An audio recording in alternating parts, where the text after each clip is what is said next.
Señoras y señores, sean ustedes bienvenidos a esta segunda jornada del quinto Foro Internacional de Vivienda Sustentable, Vivienda Social Intraurbana. Soy poseedor de la más cordial de las bienvenidas. A nombre de los organizadores, para todos ustedes, gracias por su presencia, buen día e iniciamos. Hoy, señoras y señores, como primera actividad, la presencia del excelentísimo Ricardo Lagos, expresidente de Chile, con la ponencia Política Pública para la Vivienda Intraurbana.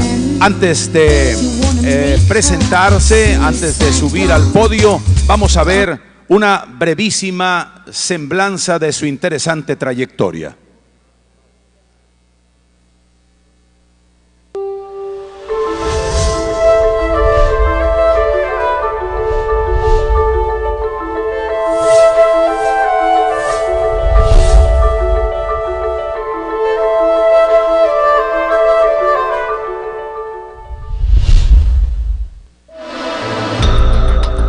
Por la Universidad de Chile, el expresidente Lagos permanece como uno de los principales representantes de la democracia en Latinoamérica y, debido a su trayectoria, también como una de las principales figuras de la política chilena desde la década de los 80.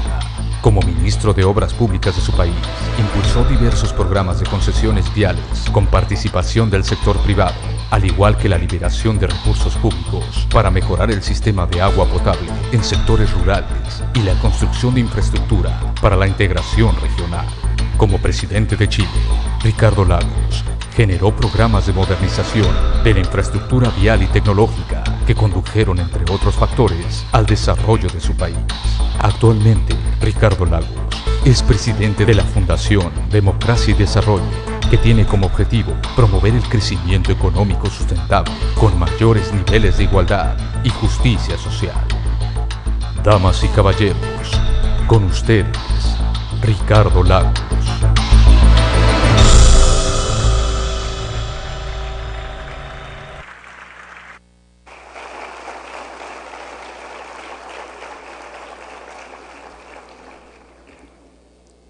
Bueno, muchas gracias.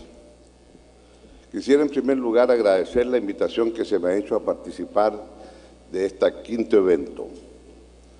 Ustedes están marcando parte de una historia importante y poder contribuir en algo a partir de lo que ha sido nuestra experiencia, creo que también es una forma de mirar cómo somos capaces de, entre todos los latinoamericanos, tratar de pensar y soñar un futuro compartido para todos. Y quisiera comenzar señalando en primer lugar que el tema de políticas de vivienda es parte sustantiva de una mirada más amplia al país de cómo entendemos que debe funcionar nuestra sociedad. La política, como toda política, no es aislada, se da en un contexto, se da en un marco, y por tanto las experiencias que uno puede transmitir son experiencias a partir de una realidad que es la que nosotros hemos vivido en ese momento. Es cierto, la tendencia de todo presidente, cuando está recién electo, es creer que la historia comienza con uno. Y no, la historia viene de muy atrás, y uno es parte de esa historia. Y cuando deja el poder, a partir de lo que se hizo, el que viene o la que viene sigue construyendo. ¿Por qué lo digo? Porque claro, ayer, por ejemplo, Alejandro Aravena se refirió al tema de la desigualdad y planteó un tema que me parece de suma importancia.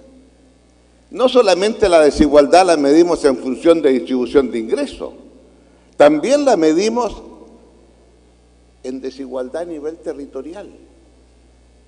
En Chile estamos un poquito orgullosos a ratos, medio suficiente. Mire usted, tenemos una mortalidad infantil de 8 por 1000. 8 por 1000, pero qué bien. Lo que no decimos es que ese 8 por 1000 es la media. Y claro, la desigualdad territorial en materia de mortalidad infantil. En Vitacura, una comuna de altos ingresos en Santiago, es 2 por 1000. En Puerto Saavedra, allá en el sur-sur, 700 kilómetros al sur de Santiago, 43 por 1000. Mire usted, 2 y 43. ¿Se da cuenta la gradiente que hay entre 2 y 43? Y por tanto la desigualdad territorial pasa a ser un elemento muy determinante. ¿Y para qué decir las otras desigualdades? Porque sí, en Santiago, en la capital, esa comuna que tiene 2 por 1000, tiene 20 metros cuadrados por persona de parque.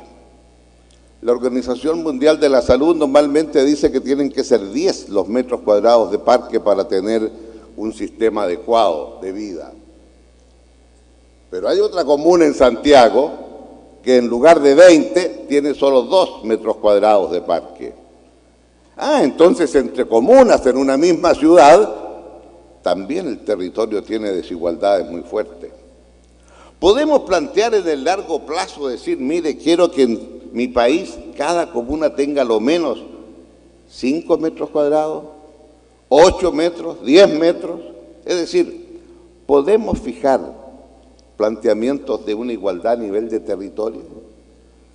Y estoy consciente que la comuna aquella de Vitacura tiene un señor alcalde y la otra, la de La Pintana, que tiene solamente 2 metros cuadrados de parque, tiene otro alcalde.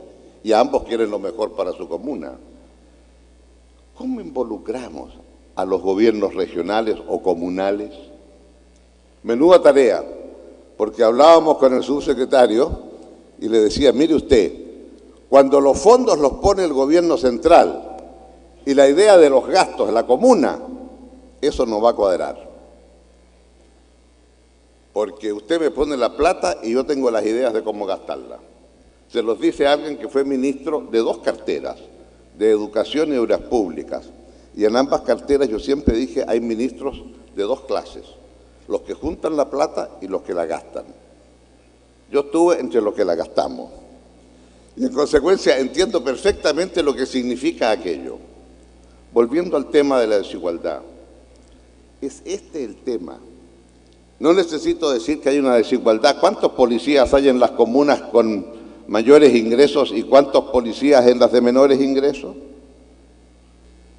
Entonces, el tema de una política habitacional tiene que insertarse en estos parámetros del territorio, porque la política habitacional se concreta, la vivienda, en una comuna, en último término.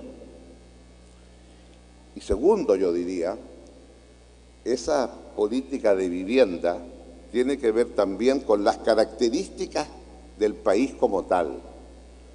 Es muy obvio lo que voy a decir. No es lo mismo definir política habitacional cuando el país tiene $5.000 por habitante, Chile en 1990, cuando el país tiene $9.000 por habitante, Chile el año 2000 cuando me toca asumir, o el país tiene $15.000 por habitante el 2010, después del terremoto, y hay que tener un otro desafío porque hay que incorporar la variable del terremoto en la política habitacional. Y ya tenemos $15.000 por habitante.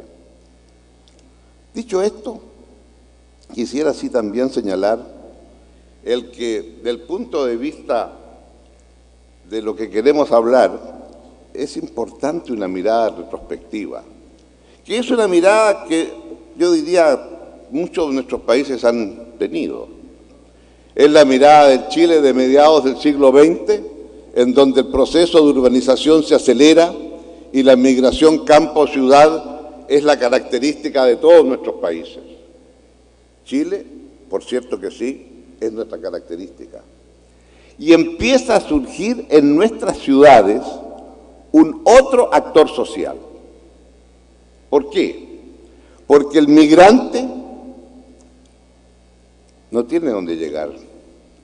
Y el migrante termina en algún campamento, en alguna favela, en alguna villa miseria, que no tiene nada, que ocupa un terreno.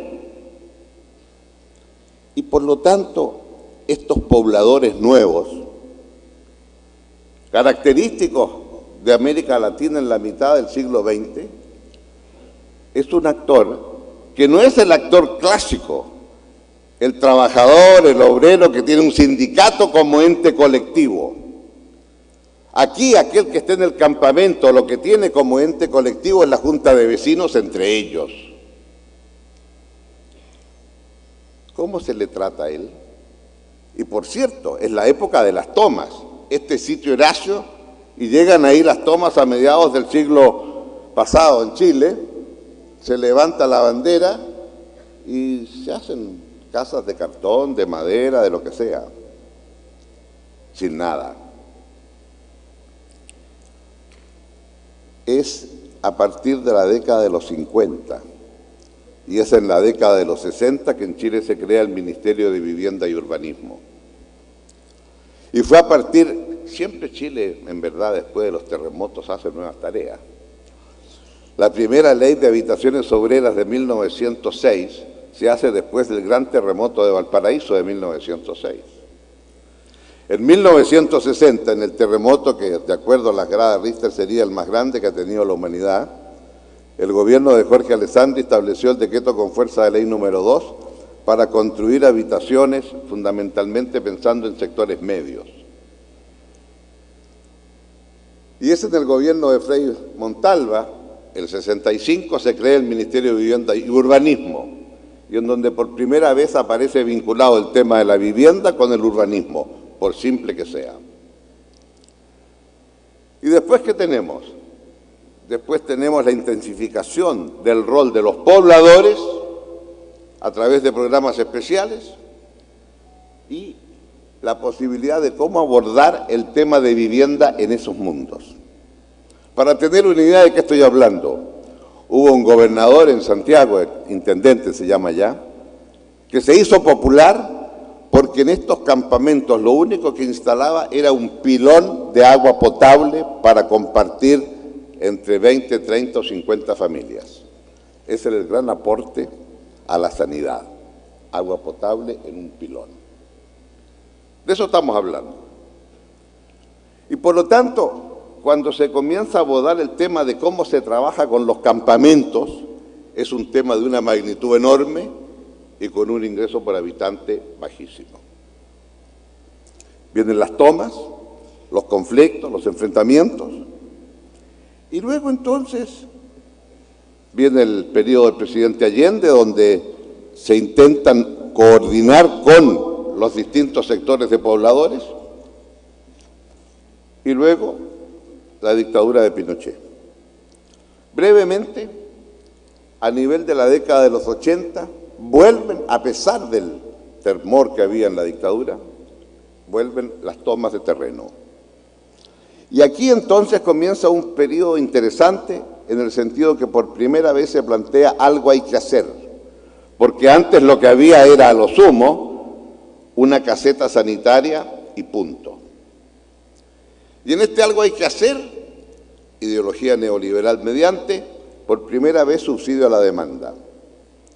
Y eso yo creo que fue un elemento significativo e importante. Y el subsidio a la demanda consistía simplemente en entregar, como se explicó ayer por Alejandro Lavero, una cantidad de recursos y con eso entonces sistema de crédito hipotecario y la construcción por parte de los privados. Y hacia el finalizar del periodo de Pinochet se establece el servicio, el SERVIO, Servicio de Vivienda y Urbanismo, que dependiente del Ministerio es un servicio descentralizado a nivel de regiones. Y es el primer esfuerzo de descentralizar a nivel de regiones, ustedes dirían a nivel de estados. Y no hay más. Cuando se restablece la democracia el año 90, yo diría que podemos distinguir entonces un segundo periodo absolutamente distinto del anterior. Y yo distinguiría el periodo del 90 al 2000 y el periodo del 2000 al 2010 y el post-2010, post-terremoto. Del 90 al 2000 lo que ocurre es que hay un catastro de las personas viviendo en campamento de 1 millón de chilenos. 1 millón de déficit habitacional, vale decir, los que están viviendo en campamentos son más o menos 4 millones de chilenos, de una población de 15. Y por lo tanto, el elemento central, restablecida la democracia y la demanda fundamental, es vivienda. Punto 1 en la agenda. Sí, hay 40% de pobres, pero entre pobres y necesidad de vivienda estamos hablando de lo mismo, porque esos 5 millones de pobres más o menos que habían en Chile, esos 5 millones de pobres están viviendo prácticamente en los campamentos. Y hay una relación pobreza-campamento muy directa que no necesito explicar. Y el ministro de Vivienda que se nombra, su mayor preocupación ¿cuál era? Si tengo un déficit de 1 millón y poniéndome lo que tenga, no soy capaz de construir más de, se planteó en ese momento, a ver si somos capaces de llegar a 100.000 viviendas por año. Pero claro, si tiene un déficit de 1 millón viviendo en campamento, tiene para 10 años. Y el ministro optó por trabajar, nunca lo había hecho, es un hombre independiente políticamente hablando, con las juntas de vecinos. Y lo que hizo fue incorporarlos a ellos en la definición de quién obtiene casa primero. Y se establecieron 2 procedimientos. Se mantuvo el subsidio a la demanda y el Servio entró directamente a construir casas. Y claro, el Servio entró a construir casas sobre un conjunto de supuestos. Y el primero de los cuales era que el suelo, vuelvo a lo de ayer, ustedes se recordarán lo que dijo Aravena, el suelo era gratis. El suelo es gratis. El sector público tiene cantidad de tierras que le pertenecen y si usted quiere construir viviendas sociales para los sectores más desfavorecidos, pues señor, las construye allí donde el suelo es gratis. No tiene agua, bueno, veré cómo le hago llegar el agua, pero el suelo es gratis. Y con ese criterio, claro, lo que tuvo fue una vivienda que es capaz de construir, pero política de vivienda pensando, quiero juntar que los que están localizados aquí estén cerca de donde van a trabajar, no. Y entonces, las viviendas se construyeron de Santiago al sur, porque había terrenos. Desgraciadamente, las nuevas oportunidades ocupacionales estaban de Santiago al norte. Y en consecuencia, las nuevas viviendas significaba 1 hora, 1 hora y media de transporte. Es fácil decirlo ahora. Yo compartía gabinete con ese ministro y lo único que importaba cuántas viviendas va a construir por año. Y fuimos exitosos. Al final, entre los 2 sistemas, se construyeron 840.000 casas entre el 90 y el 2000. Casi las 100.000 por año, para una población de 15. Y eso fue entonces a través directamente del Servio,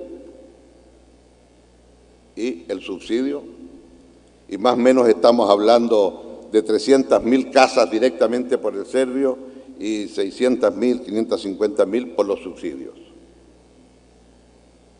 Allí entonces yo diría, claro, se privilegió cantidad respecto de calidad, sin duda alguna, pero también estamos hablando de un país de $5.000 por habitante.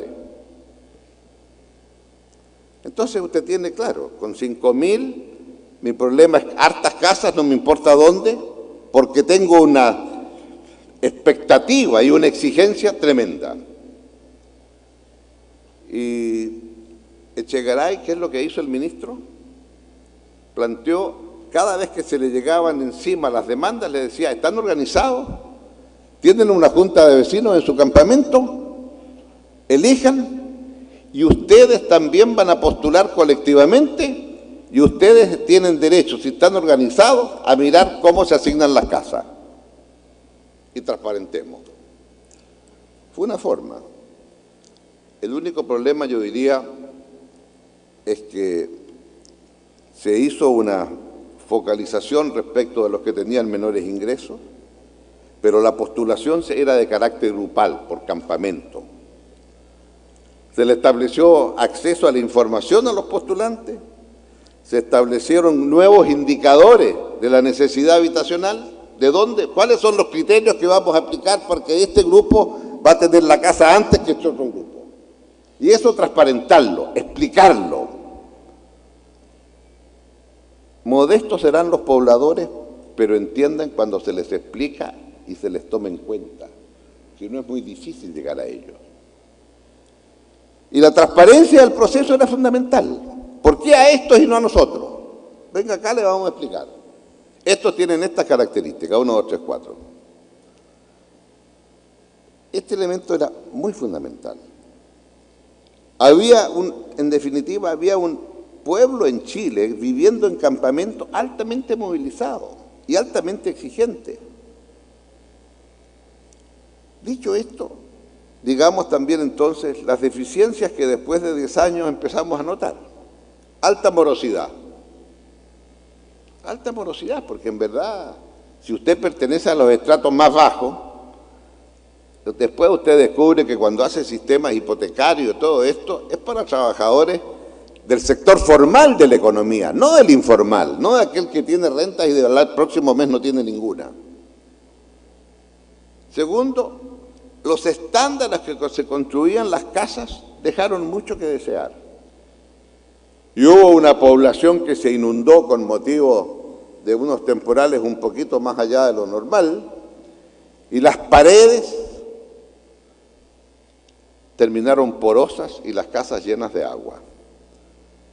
La solución fue poner unos plásticos negros, que no le digo durante cuántos días estuvieron saliendo todos los días en televisión como el símbolo de las casas Copeva, que era la cooperativa de viviendas que las construyó. Y que fue un golpe muy fuerte a la política habitacional. El tema de la calidad estaba en segundo plano. Fue un aprendizaje duro. Y por lo tanto, el tercer elemento, la baja correlación donde se construye, lejos, y las necesidades de la demanda, del demandante de la casa, que quería una casa cerca del lugar de trabajo. Y aquí, por lo tanto, una falta de planificación. La casa se construye donde la puedo construir, lo determina el valor del suelo, y después veremos si eso queda en un lugar donde no hay transporte público o el transporte público es muy malo, si no hay escuelas, si no hay, ojo, no hay parvulario, sea jardín infantil. Jardín infantil es fundamental en la construcción de estos sectores, porque normalmente lo ideal es que ambos trabajen, padre y madre, y el niño se quede en el parvulario. El parvulario no es solamente para educar, es un lugar donde dejar los niños. Y por lo tanto hay un segundo ingreso en la casa. Yo diría, es la experiencia de 10 años, que como ustedes ven no fue muy brillante. Fue brillante en el sentido que se enfrentó al problema. No hubo más tomas, no hubo más tomas. Y a la gente lo que se le entregaba, en el fondo, era una promesa que en 10 años íbamos a construir el 1.000.000 de viviendas. Pero con las dificultades que les acabo de mencionar. Y en el intertanto la población sigue aumentando y por lo tanto el déficit sigue creciendo. El año 2000 definimos una nueva política habitacional.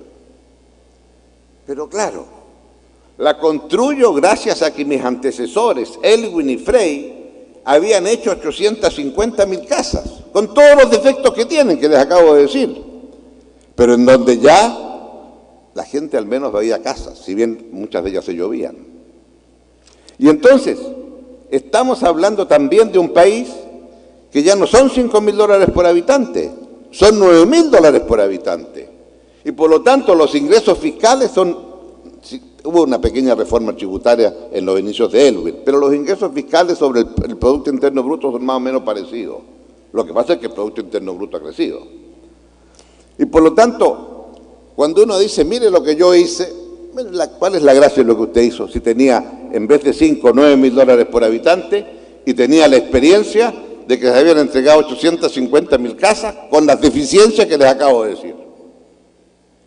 Entonces, definir una nueva política habitacional que yo diría se ha mantenido en las líneas gruesas hasta ahora, pero en donde esta línea tenía que ver con ¿qué? Con un conjunto de elementos que era equidad social, rol subsidiario del Estado, descentralización, sustentabilidad ambiental y urbana, el tema ambiental empieza a surgir y con fuerza, participación ciudadana, y eficiencia técnica y económica. Estos son, diría, los principios. Si usted dice equidad, ¿qué estoy diciendo? Que tiene que ser reconocido el derecho a la vivienda. Qué fácil es en nuestras constituciones establecer derecho a la vivienda, a la salud, al empleo, etcétera, a la educación. ¿Cómo lo garantiza? ¿Cómo pasa de una sociedad de derechos a una sociedad de garantías? Quiero garantizarle sus 10 metros cuadrados de parque. ¿Ah?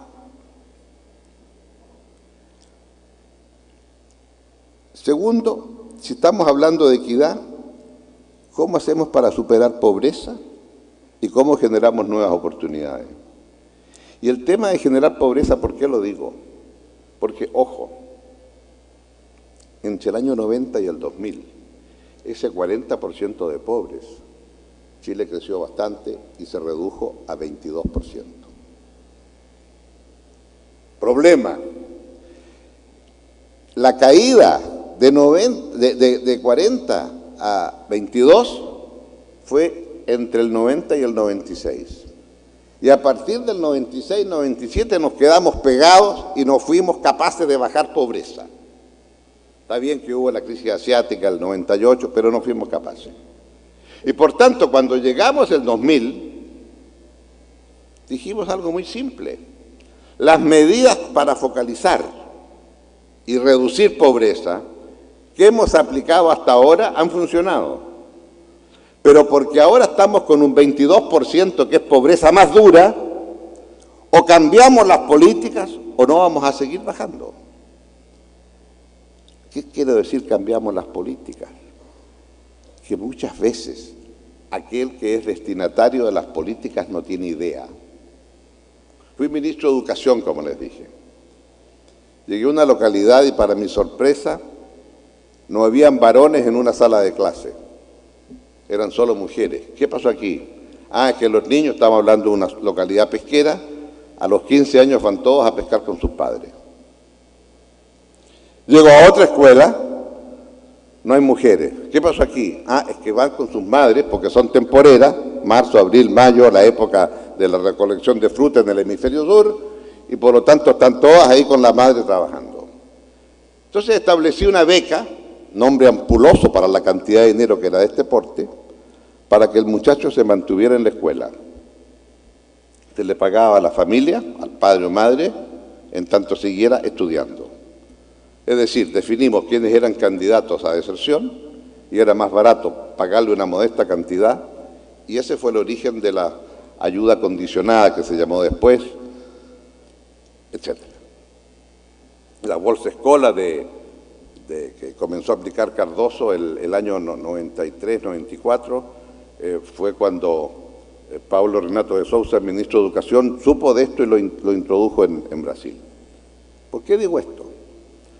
Porque de la misma manera que nos dimos cuenta que no éramos capaces de reducir pobreza después de los 20, y para eso que hicimos, creamos un programa Chile Solidario, objeto de un gran debate, en que se dijo vamos a trabajar con las familias de extrema pobreza y a enseñarles a ellos cuáles son sus derechos y cómo los pueden pedir. Y se hizo un programa especial y fue relativamente exitoso y bajamos pobreza, la indigencia que era 6%, la bajamos a 3% en un periodo de 6 años. Y la pobreza la bajamos de los 22, 21 en que estaba a 13% el 2006. O sea, más o menos un punto por año.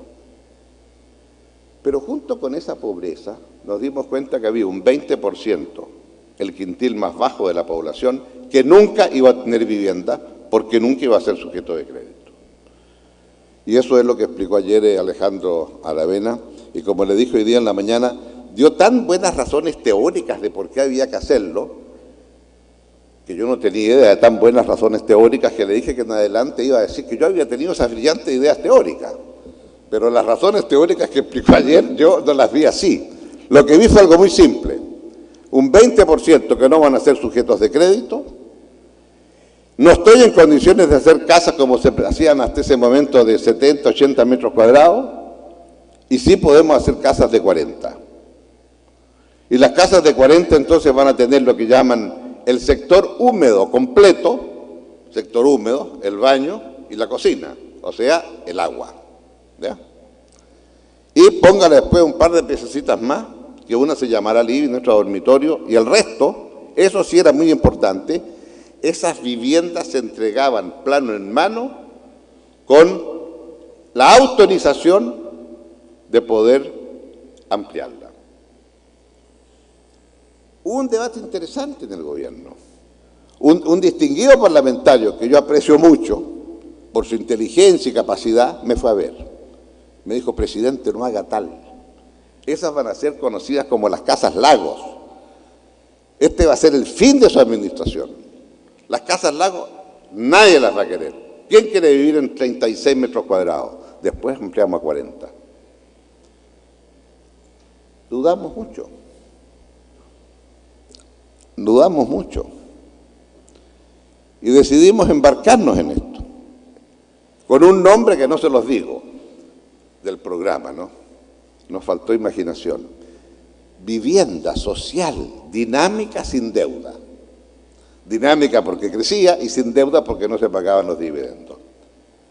Y nos embarcamos en esta vivienda social dinámica sin deuda, con mucha fuerza, y establecimos, sí, que para la asignación de estas viviendas, que iban a ser en general conjuntos habitacionales también, todavía teníamos gente en campamento, pero ya comenzaban a venir aquellas necesidades de vivienda producto de los allegados.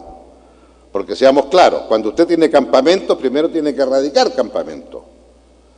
Pero después que erradicó campamento, le empieza a aflorar el tema de los allegados, ¿verdad?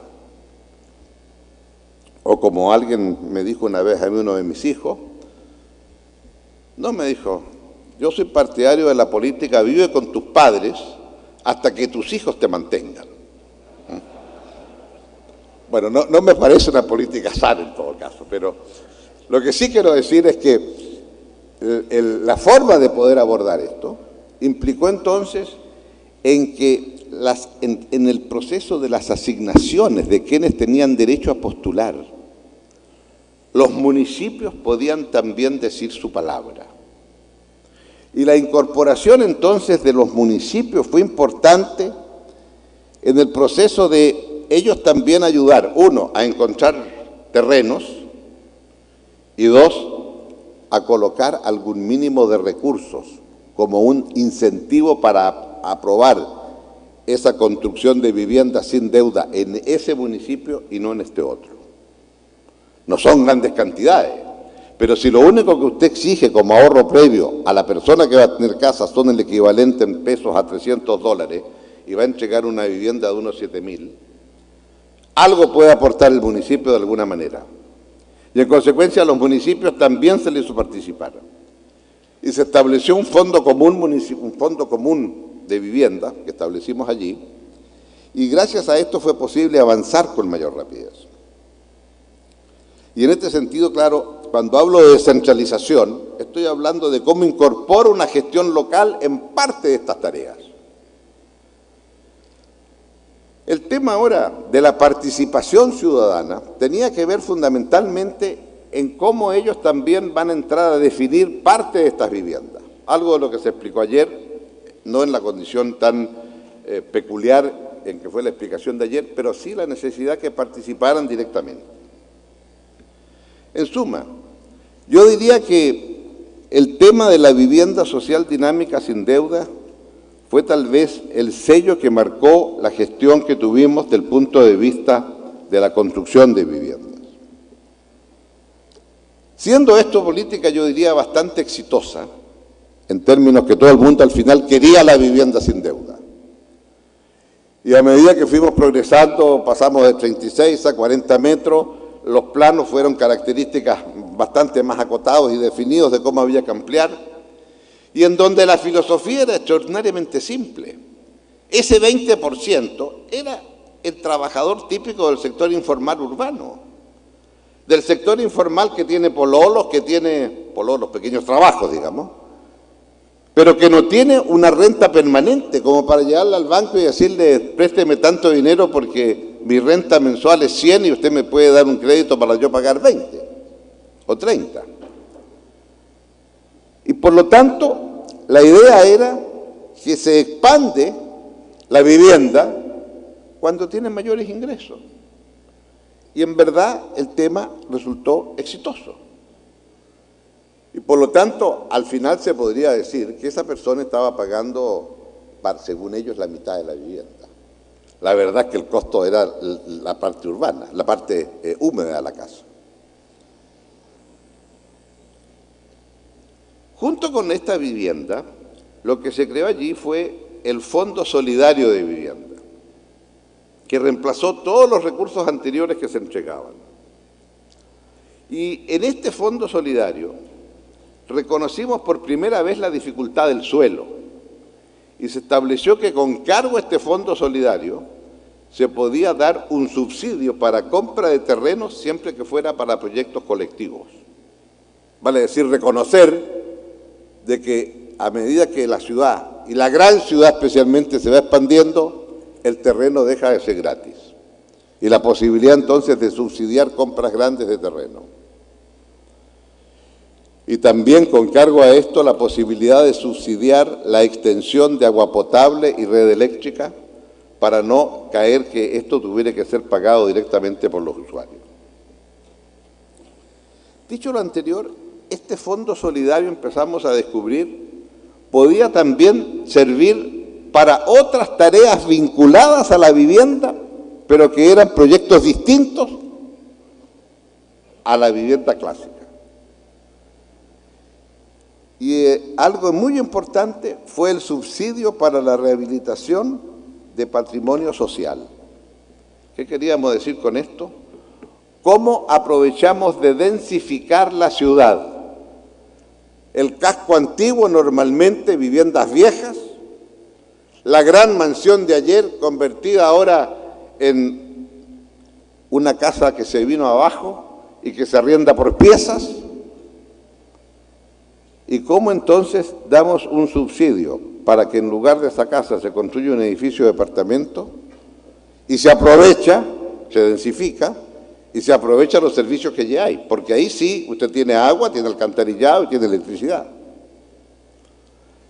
Y en consecuencia era una inducción al sector privado para atreverse en las grandes ciudades, Santiago incluida por cierto, y usted tienen hoy un conjunto de departamentos en Santiago hechos con este subsidio de recuperación, digamos, de un activo patrimonial en que puede establecer ciertos criterios de urbanismo, ciertos criterios de qué tipo de departamento va a construir, pero en donde en el fondo lo que usted apunta es a recuperar el suelo mal utilizado en el centro de nuestras ciudades.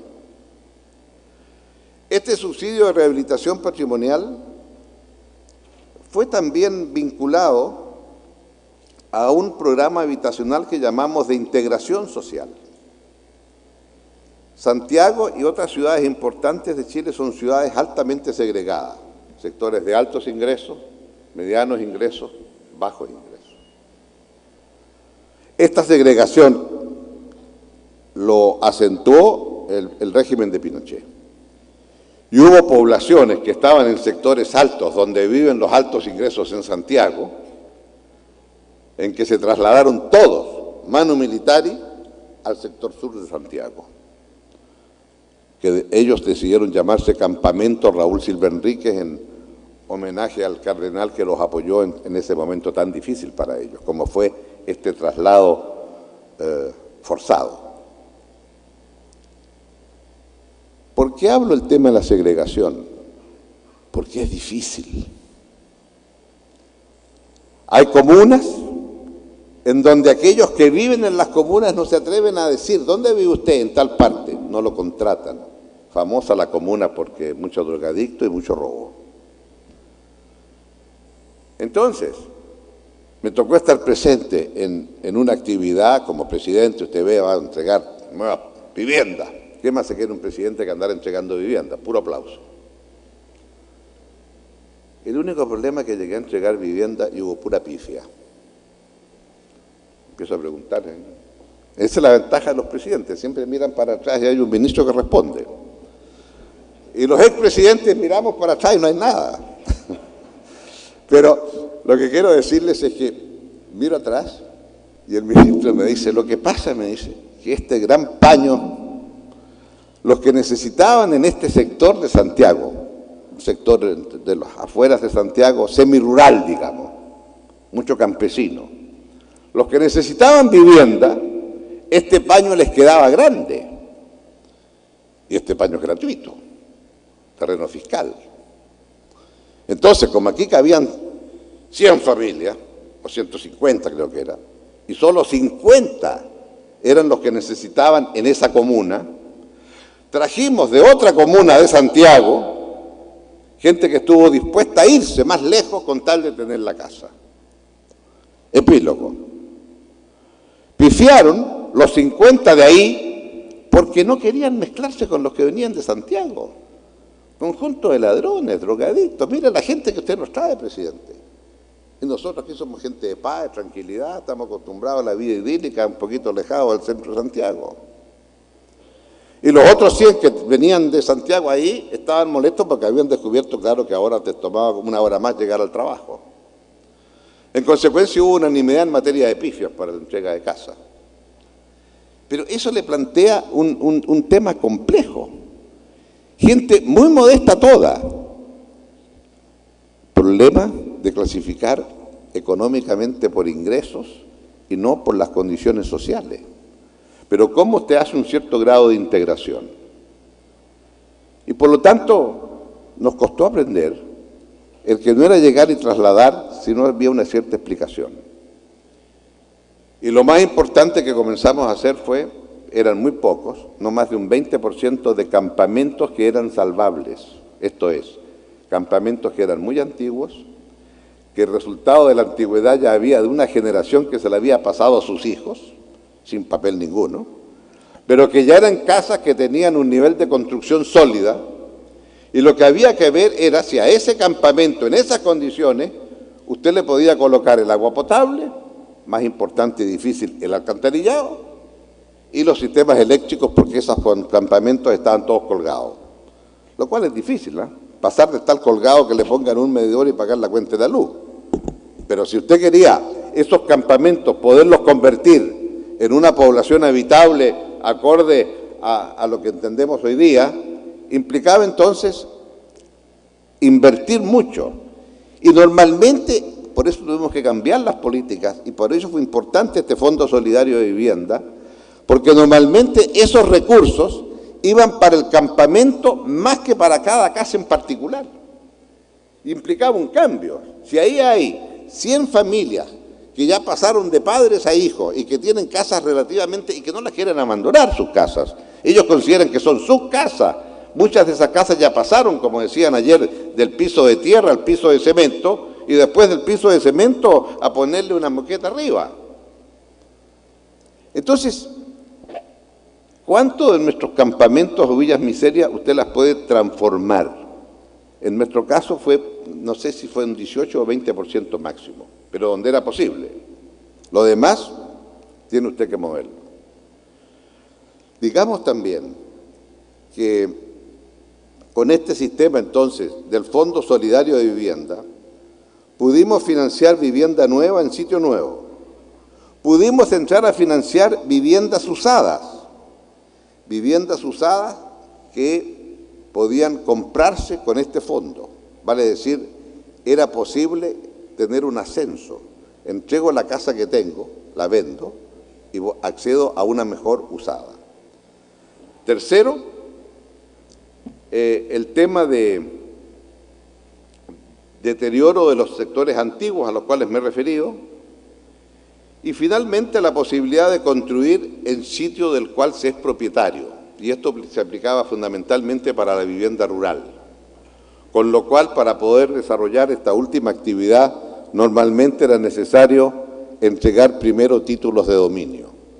No sé la situación en México, pero en Chile una cantidad de vivienda rural en donde usted no podía entregar la vivienda porque aquel campesino no tenía cómo demostrar que era dueño de esa tierra.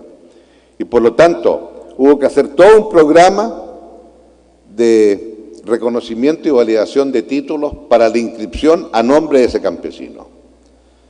Dicho sea de paso, es un programa altamente rentable, porque se trata más bien de, la tierra la ha ocupado el campesino durante años, y por lo tanto usted puede resolver el tema de la propiedad de ese suelo a partir de aquello. Y en consecuencia era un programa doble. Por una parte, la legalización de los títulos de dominio sobre el suelo y a partir de allí el poder entregar una vivienda. ¿Por qué el tema rural? Buen ejemplo. Agua potable en la ciudad es fácil. Usted se conecta al tubo, a la cañería. Otra cosa es que después la factura sea muy alta y usted pueda dar un subsidio. Si usted consume menos de X metros cúbicos de agua, le pago tanto y usted tiene un subsidio. Y por lo tanto las tarifas de agua potable son tarifas reales, no ficticias, pero a aquellos más modestos le puedo dar el subsidio focalizado. Si consume menos, le da. Y ese programa, para que haya agua potable al alcance de todos, en Santiago las aguas servidas también están tratadas prácticamente en 100% ahora, en las zonas urbanas. Pero en el mundo rural es muy difícil. El costo de dar agua potable es muy alto. Y por lo tanto se estableció, el año 90 y tantos, que se estableció un programa de agua potable rural para zonas que se llamó más habitadas. Y se definió que era una zona que merecía agua potable rural cuando en 1 kilómetro de cañería más de 15 familias se iban a conectar a esa cañería. O sea, zonas rurales concentradas, se dijo. Se hizo un levantamiento y a partir de ese programa, en la práctica el costo era entre $1.000, $2.000 y hasta $3.000 para que esa gente tuviera agua potable. Ese programa lo hacía el Ministerio de Obras Públicas, me tocó participar allí. Experiencia. Cuando usted inaugura una autopista así, como las que ustedes tienen acá en México, se corta la cinta, si sale en televisión es mucho y punto final. Cuando usted entrega agua potable a unas 14, 15, hasta 50 casas había que cabían en ese kilómetro de cañería, comienzan por matarle 3 vaquillas para celebrar durante una semana. Porque el que usted haga así en su casa y aparezca agua potable es milagro. Pero la pregunta que uno tiene que hacerse, si estamos ya en un país que se las cree que tiene $9.000 por habitante, ¿puede tener un programa de agua potable rural en el campo? ¿Y quién decide eso? Los ciudadanos, a través de un proyecto en el Parlamento. ¿Y después qué?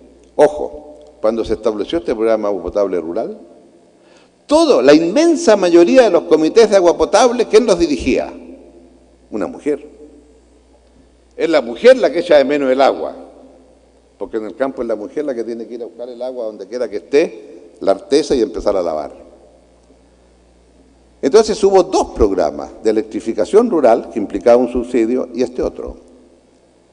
Y este otro programa de agua potable rural fue tal vez de las cosas más exitosas, en el sentido de decir, tiene que ver con la dignidad del ser humano.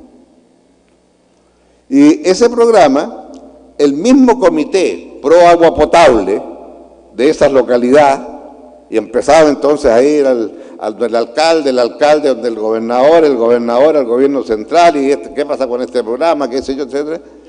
Y al final, para terminarles la historia brevemente, cumplimos y todas las zonas concentradas, donde habían 15 o más personas, tenían agua potable rural. Y ahí vino entonces la gran decisión. ¿Cómo seguimos? ¿Con la semiconcentrada? Esto es, entre 7 y 15 familias. Y ahí descubrimos algo que ya las que tenían agua potable dijeron, perdóname ministro, ¿y ahora qué hacemos? Yo siempre era ministro. ¿Pero qué hacemos ahora? ¿Y las aguas servidas? Y ahí descubrimos, claro, dura la vida, que el tratamiento de las aguas servidas era más caro que poner agua potable. Y por lo tanto teníamos que hacer una opción entre seguir con las semiconcentradas o concentrarnos en resolver el problema del tratamiento de las aguas servidas. Es decir, un avance trae otro y otro desafío. Y por lo tanto ahora estamos en una situación distinta, pero sí me parece muy importante porque tenía que ver también con aquello. Ahora bien, estos programas de vivienda yo diría que tuvieron éxito. Si he de tomar el censo del 2001, en Chile había 3.700.000 viviendas y en el censo del 2011, 10 años después, había 4.800.000. Es decir, en esos 10 años hubo 1.100.000 viviendas, que no está mal, 110.000 por año para el tamaño de este país. Y eran viviendas de otra calidad. Linda película. La parte fea de la película. La vivienda social dinámica sin deuda nos provocó un déficit fiscal enorme. ¿Por qué? Porque aquellos morosos de la década del 90 al 2000 veían ahora esta vivienda social dinámica sin deuda, veían que a las personas les había ido un poquito mejor y la habían ampliado, y que esa vivienda, con esos estándares, era mejor que la que ellos tenían. Y la que ellos tenían estaban pagando dividendo. Y estos otros señores no pagaban dividendo. No necesito decir lo que ocurrió entonces, eso ya lo sufrí como presidente. ¿Cuál era la demanda? A lo menos que usted puede hacer es cancelarnos los dividendos. Y fue un tema muy complejo, muy debatido, más allá de las implicancias económicas de aquello. Pero claro, si usted ya tenía 70% de morosos, las implicancias económicas no eran muchas porque no estaban pagando. Y vaya usted a desalojar ahí a aquel que tiene una vivienda de esas características y le iban a decir, señor, pero a la vereda del frente, ahora usted inventó este cuento de la vivienda sin deuda y hace viviendas mejores y yo estoy pagando. Entonces, el tema es que acá hubo que entrar a resolver algo. O sea, no es llegar y hacerlo, porque hay que ver qué consecuencias me va a traer esto desde el punto de vista de lo que debe ser un sistema habitacional bien establecido. Y por lo tanto, en Chile hubo ahora elecciones presidenciales, ustedes deben saber, hubo 9 candidatos. Una de esas 9 candidatos fue una mujer, la Rosana Miranda, que era surgió a la vida por los deudores habitacionales, a la vida política, conocida, pública, etc. ¿no?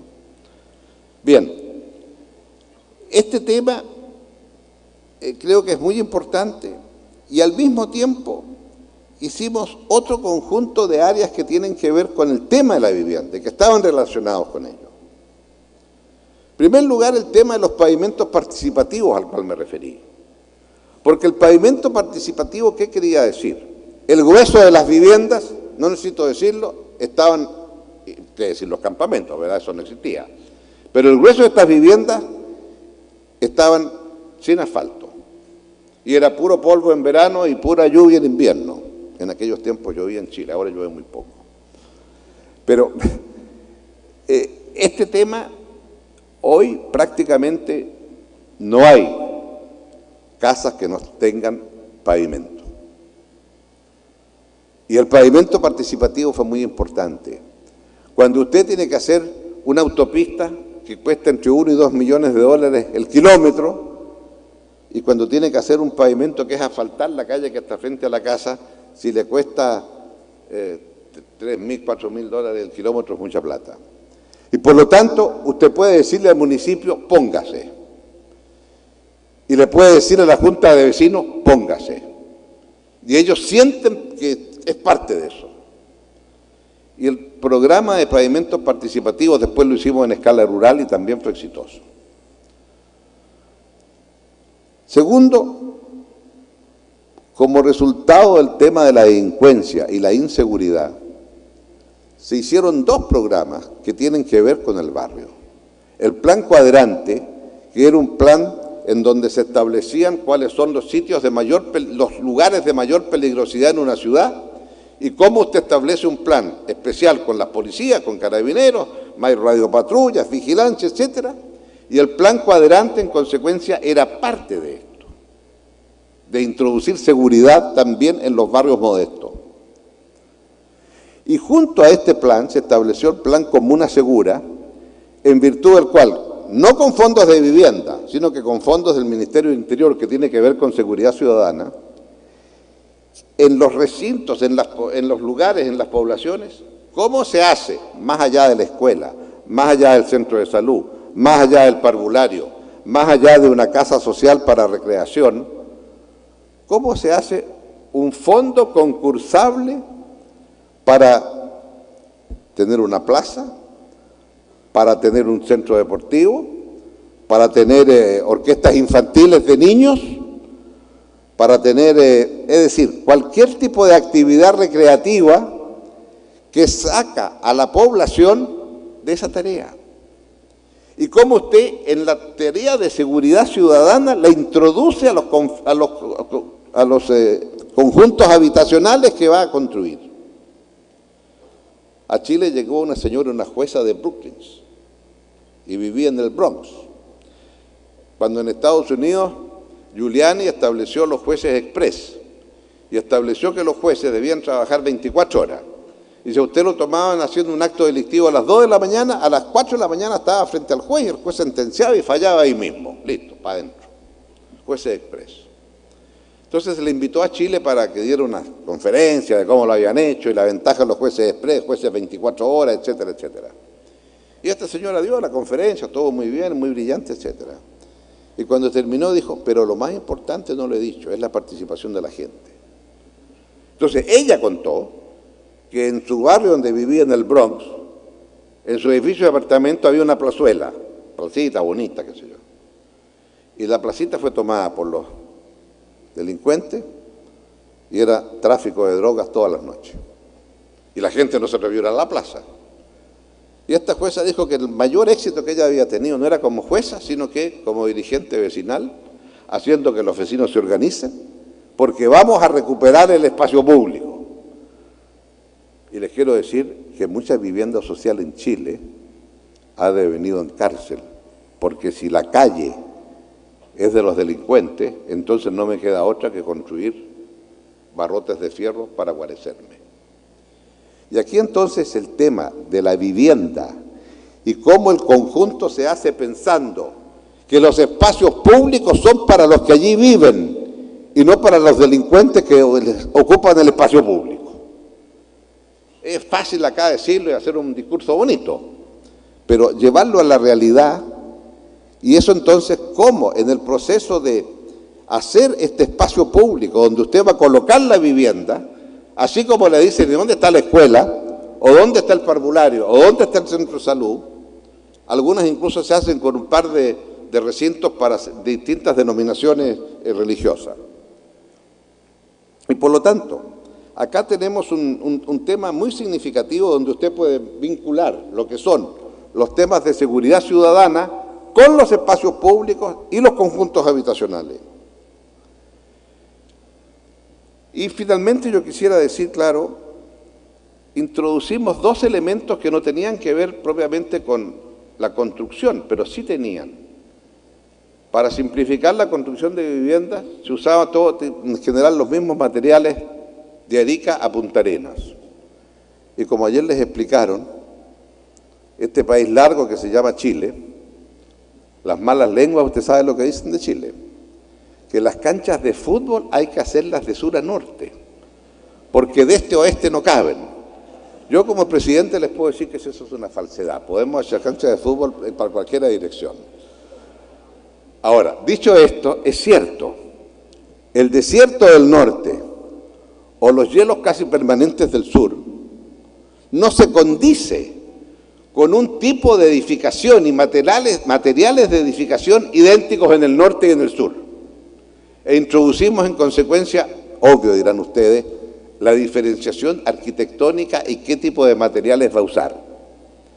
Y en el norte entonces, que no llueve nunca, puede usar el adobe, que es un buen aislante para el frío de la noche y el calor del día. Y en el sur, donde llueve horizontal con los vientos, bueno, esas casas tienen que tener paredes absolutamente impermeabilizadas porque si no se van a mojar por dentro.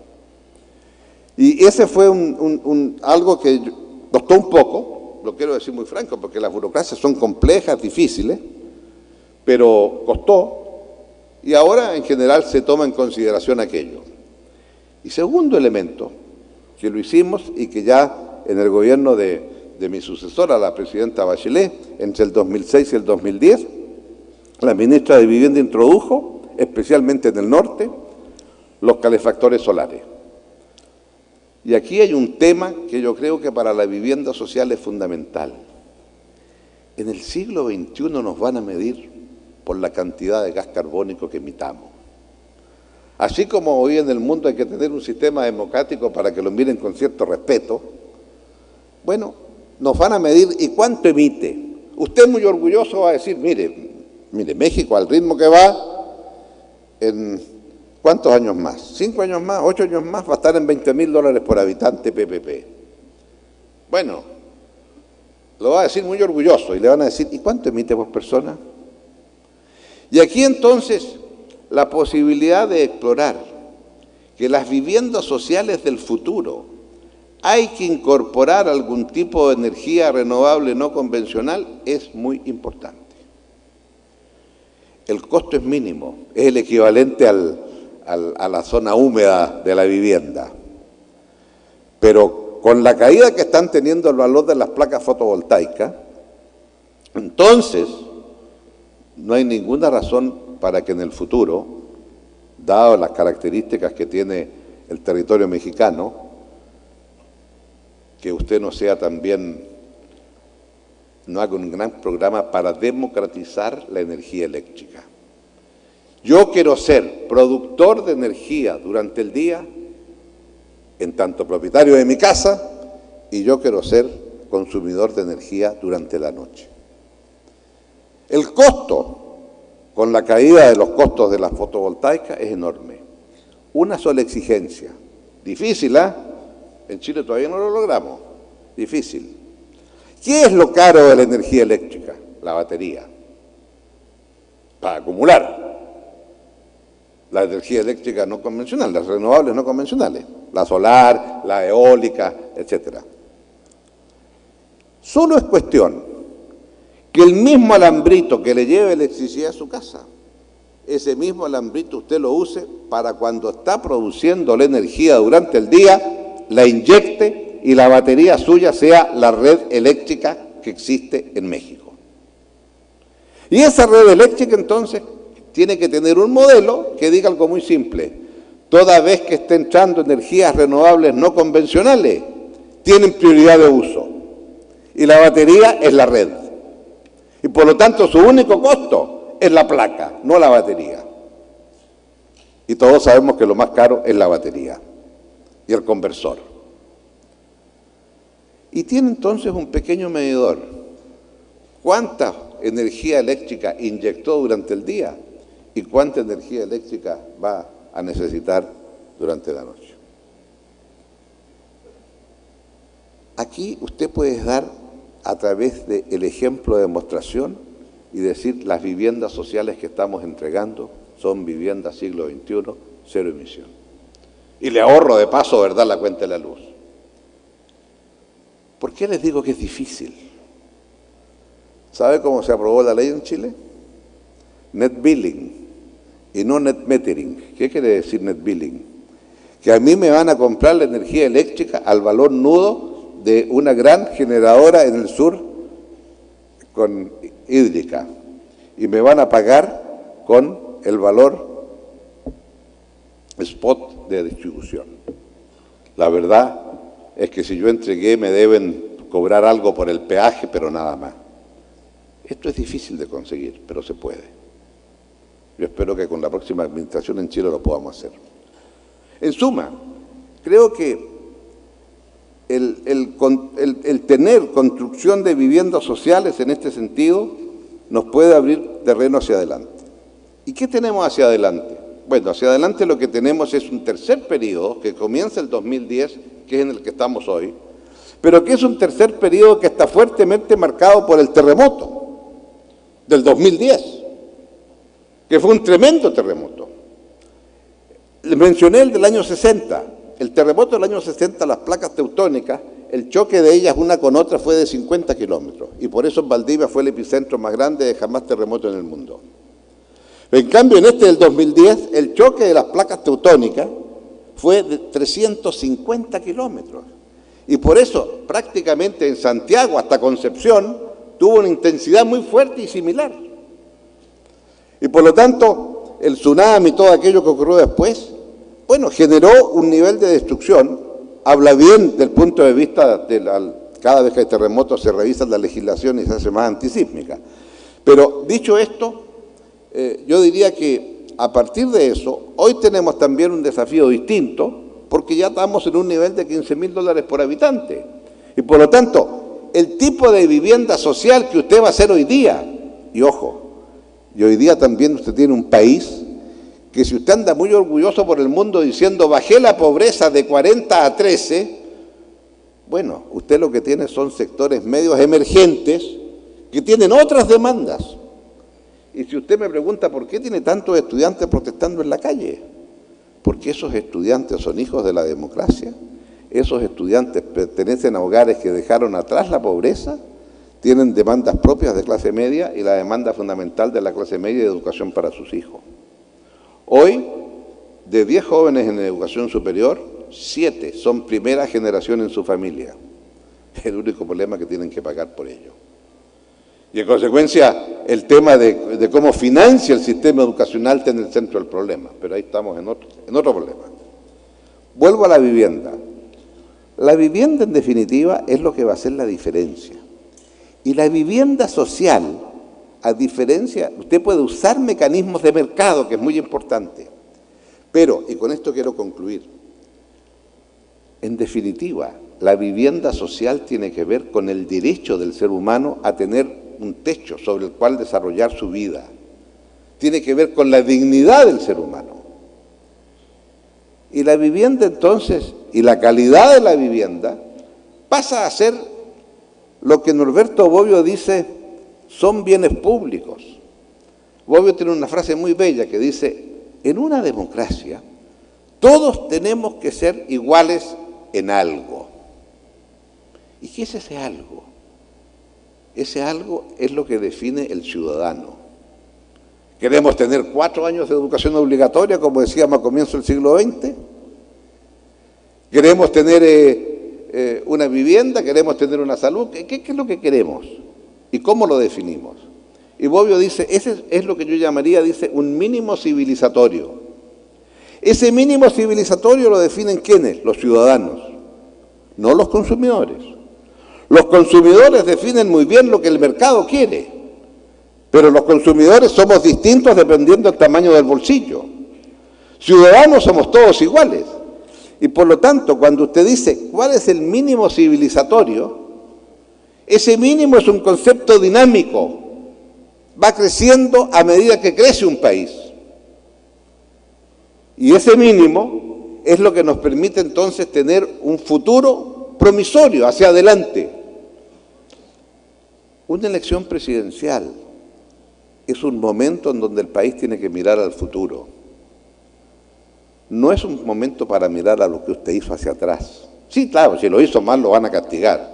Y si lo hizo bien, su obligación nomás cumplió. Pues si para eso lo elegimos, para que lo hiciera bien, no para que lo hiciera mal. Y en consecuencia, cuando usted mira al futuro, bueno, lo que usted mira es cuál es el mínimo civilizatorio que me propongo como desafío hacia adelante. Porque he avanzado. Ustedes hoy en México están siendo objeto de las miradas del mundo, por lo que están haciendo, por lo que ustedes están creciendo. Cuando ve que tienen un nivel de desempleo de 5% y en este estado de 3,5%, ¿qué quiere que le diga?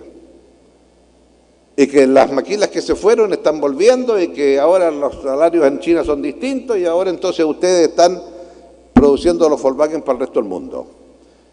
Entonces, cuando están en ese nivel de crecimiento, el gran desafío es cómo acompaña la vivienda social y cómo el concepto de vivienda social que ustedes van a definir va a ser distinto del que definieron hace 1 o 2 o 3 sexenios atrás. Simplemente porque es otro México y son otras demandas y otros niveles medios que son los crecientes. Y por lo tanto, el tema de la vivienda social y cómo paso de una a otra vivienda social ¿Puedo yo vender la vivienda social que recibí y aspirar a una nueva vivienda social? Y la que le entrego a alguien que tiene un nivel de ingreso menor al mío. O sea, la movilidad de la vivienda social es algo que todavía, como estamos preocupados haciendo viviendas porque todavía estamos con déficit, no pensamos la movilidad entre viviendas sociales, que va a ser el desafío que vamos a tener más adelante. Y por lo tanto, ustedes, yo diría, en el estado expectante que tienen hoy, por lo que han logrado, ¿cómo entonces pueden también atreverse a dar un paso más grande de cómo entender la movilidad dentro de la vivienda social y dentro de las generaciones? Porque en ese sentido, la vivienda social va a existir siempre. Es cierto que surge como una necesidad ahora, pero el tema del urbanismo y la gran ciudad, y que los seres humanos, como ayer nos lo recordaban, van a ser 60% viviendo en la gran ciudad, es algo que nos ha tocado vivir cuando pasamos a ser el 50%. Recuerdo que fue, creo que el 2008 o 2009, cuando en todo seminario que usted iba le decían, y ahora que más de la mitad del mundo vive en centros urbanos. Ese salto ya lo dimos.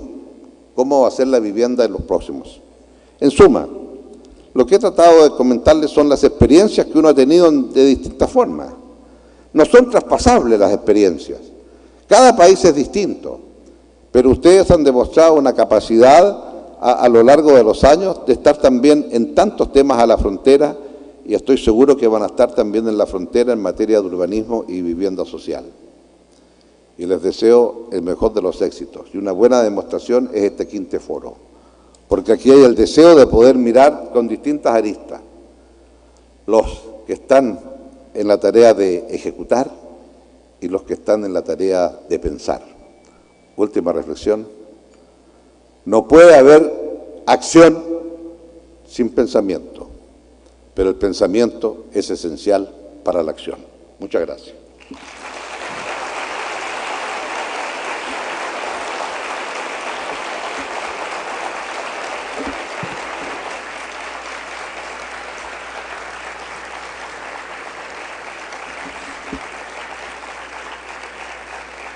Agradecemos a don Ricardo Lagos, excelentísimo expresidente de Chile, su participación en este Foro Internacional de Vivienda Sustentable con el tema Política Pública para la Vivienda Intraurbana. A continuación, nuestro director general, el maestro Alejandro Murat Hinojosa, director general de Infonavit, antes de dar la réplica y comentarios en torno a esta brillante exposición, entrega este reconocimiento al excelentísimo expresidente de Chile, don Ricardo Lagos Escobar, como un testimonio de su presencia en México, como un testimonio de su ponencia en este foro internacional.